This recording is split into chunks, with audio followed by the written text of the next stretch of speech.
Chega essa época do ano, pertinho de acabarem as aulas e tem alunos que estão muito mal de notas, com chances de reprovação. A garotada entra em pânico e os pais ficam estressados. Mas será que ainda dá tempo de fazer alguma coisa? Quem conversa com a gente sobre esse assunto é a psicopedagoga Maria Carolina Lolli. Tudo bem? Tudo bem, Elaine? Começa a apertar a coisa a partir de agora, né? Pois é, agora é a época da pressão exacerbada, né? Tanto por parte dos pais, quanto por parte dos professores também e as crianças que recebem toda essa pressão, né, de todos os lados aí. Dá tempo de recuperar?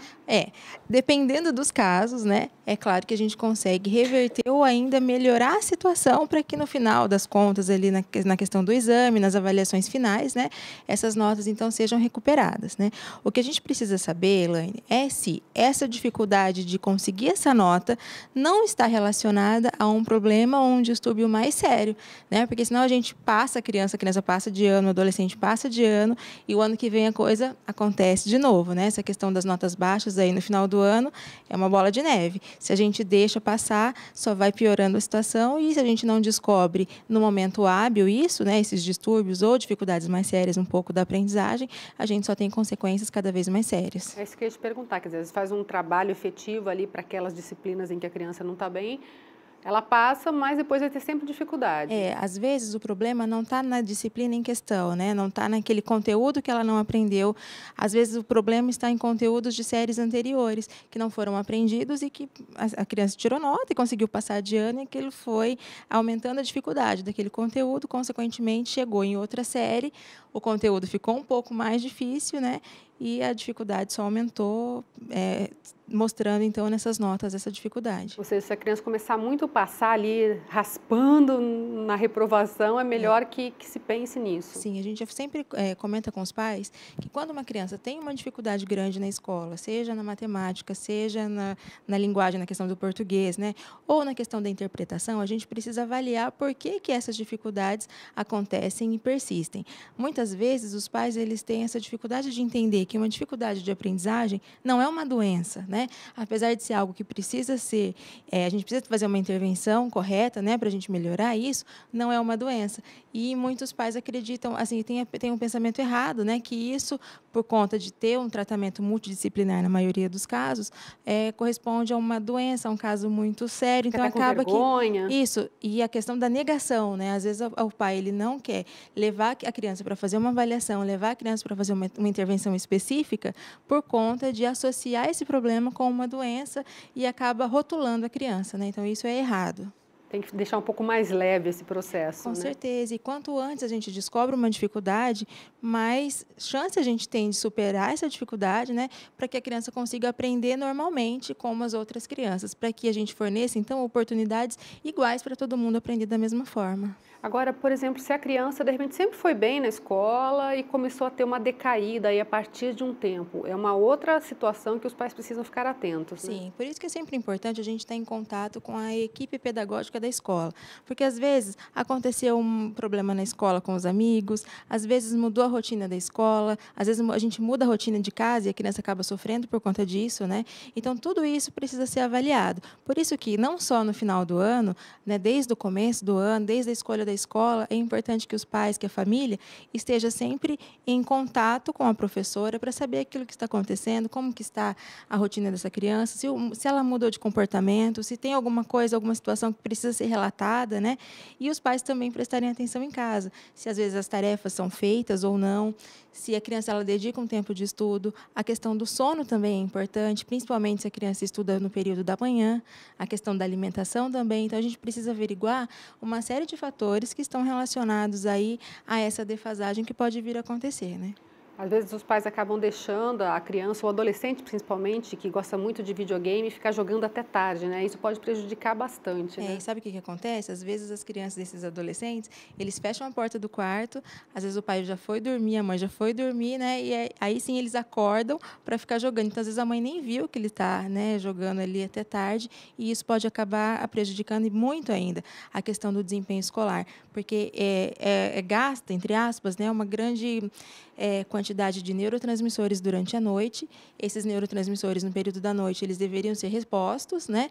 Chega de manhã, vai para a escola, a criança não consegue se concentrar, a criança não consegue prestar atenção naquele conteúdo da forma como deveria e ainda surge todos aqueles problemas, né? O sono durante a aula, né? E é uma bola de neve. Quanto mais a gente prejudica a questão desse aprendizagem, quanto mais chance a gente dá para esse aprendizado ser prejudicado, então a questão do sono, da alimentação, né, irregular ali, mais chance a gente tem de prejudicar as condições de aprendizagem. Então, aquilo que deveria ser uma coisa normal, aquilo que deveria acontecer naturalmente, a gente acaba oferecendo muitas barreiras. Agora, é muito comum os pais entrarem em pânico, ficarem estressados e brigarem muito com os filhos e ficar aquele clima ruim em casa. O ideal é que se consiga, talvez, convencer o filho de dizer a verdade, de contar os problemas. E como é que se consegue isso para que o filho, por exemplo, não esconda as coisas do pai ou não minta, porque é muito comum nessa idade, né? Isso, assim, a gente só consegue mesmo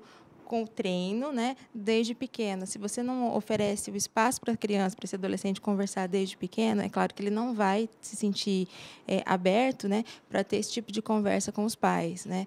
E se no momento do problema, você, em vez de conversar, em vez de você entender, de você dar uma oportunidade para a criança, para o adolescente, resolver aquela situação difícil, você briga com ele, então você acaba colocando um obstáculo a mais. Então, no momento em que ele está estudando, muitas vezes eles não se lembram, eles não estão concentrados no conteúdo, mas eles se concentram naquilo que aconteceu, na mãe brigando, no pai falando que vai tirar tal coisa que ele gosta, você não vai viajar, você vai mudar de escola, não vou mais deixar você se encontrar com seus amigos. Então, as crianças elas acabam concentrando não no conteúdo, mas em situações desagradáveis, e isso é um grande problema, né? Porque esse momento de estudo para as provas, principalmente quem precisa de mais nota, precisa voltar toda a atenção para esses conteúdos, senão fica muito difícil, né? Se você acaba desviando para uma coisa negativa ainda, aí o resultado vai ser pior ainda do que a gente espera, né?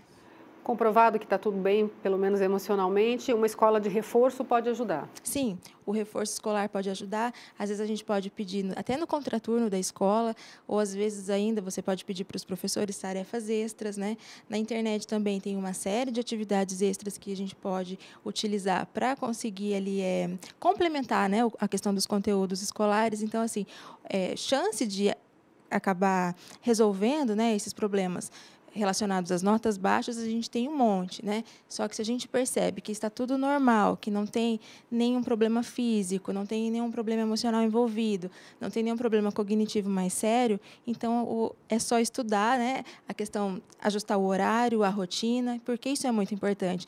Muitas vezes a gente deixa a criança estudando 6 horas seguidas, isso não adianta muito, né? Então, se você tem nota baixa, então a gente precisa dormir bem, se alimentar bem, ter um período de descanso, ter um período para fazer também as atividades que gosta, porque senão não adianta nada, né? Você só ficar estudando, estudando, estudando, só que você não processa aquilo que você aprendeu. Então, a gente precisa ter esse tempo também. E essa pressão também, muitas vezes, dos pais pode acabar trazendo problema aí para sempre, porque ele vai se sentir sempre pressionado, é isso? Isso mesmo. E, às vezes, a gente tem aquelas crianças que têm trauma de determinada disciplina, porque no momento em que estudava, não conseguia tirar nota, não conseguia aprender, o pai acabava brigando muito, então ele vai levando aquele sentimento ruim relacionado a essa disciplina para séries subsequentes, né? Então, acaba prejudicando a aprendizagem totalmente. Isso acontece também em relação a professores, né? Com Quando o aluno não certeza. gosta do professor, ele passa a odiar a disciplina também. É aquela coisa, né? Ninguém é obrigado a gostar de ninguém, mas a gente precisa se esforçar um pouco. Muitas vezes o professor também ele não tem certo tato com determinado aluno, porque, como eu disse, né? A gente não é obrigado a gostar de todo mundo, mas a gente precisa ter a gente precisa oferecer condição para que isso aconteça de uma maneira tranquila, né?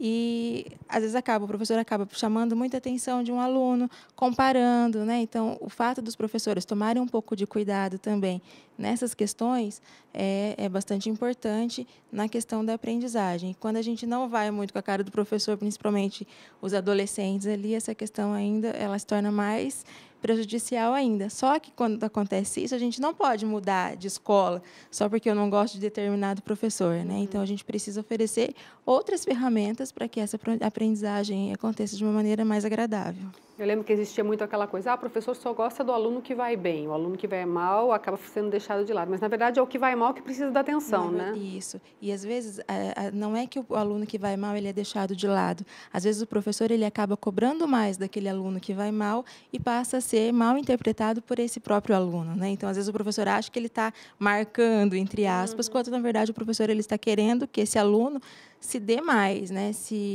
Abra mais para o aprendizado daquela disciplina. Então, a gente precisa conversar bastante com o aluno, os pais também precisam incentivar.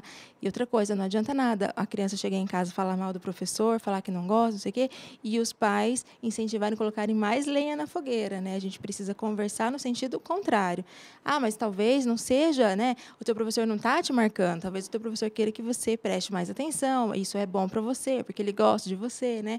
Então, sempre oferecendo o lado bom da história, não fomentando o lado ruim, né? O que acontece muitas vezes, né? Dos pais irem brigar com o professor. Sim, na maioria das vezes é sempre o professor que está errado. E essa cultura do professor está sendo errado, na maioria das vezes, a criança acaba herdando também. Então, prejudica muito, né, essa relação aluno-professor que é tão importante para a aprendizagem acontecer de maneira natural. Então, para a gente dar aí uma colinha para os pais, a primeira coisa, então, é conversar com o professor, é isso? Conversa com o professor, vê se mudou alguma coisa na rotina, se essas dificuldades sempre estão acontecendo, que tipo de dificuldade que acontece, se essas dificuldades se relacionam a um problema mais sério. Se está relacionado a um problema mais sério, é importante que se procure um profissional para que seja resolvido. Se não, se é uma questão momentânea, se nunca aconteceu esse tipo de dificuldade, a gente pede para o professor colocar essa criança no reforço, no contraturno, né? Ou ainda atividades extras vão ser excelentes para que aconteça, então, o sucesso. E a questão da rotina. Rotina é importante para todas as crianças. Crianças que têm dificuldade de aprendizagem ou não precisam de rotina para estudo. Legal, dada a dica, então. Obrigada pela Imagina. participação aqui com a gente.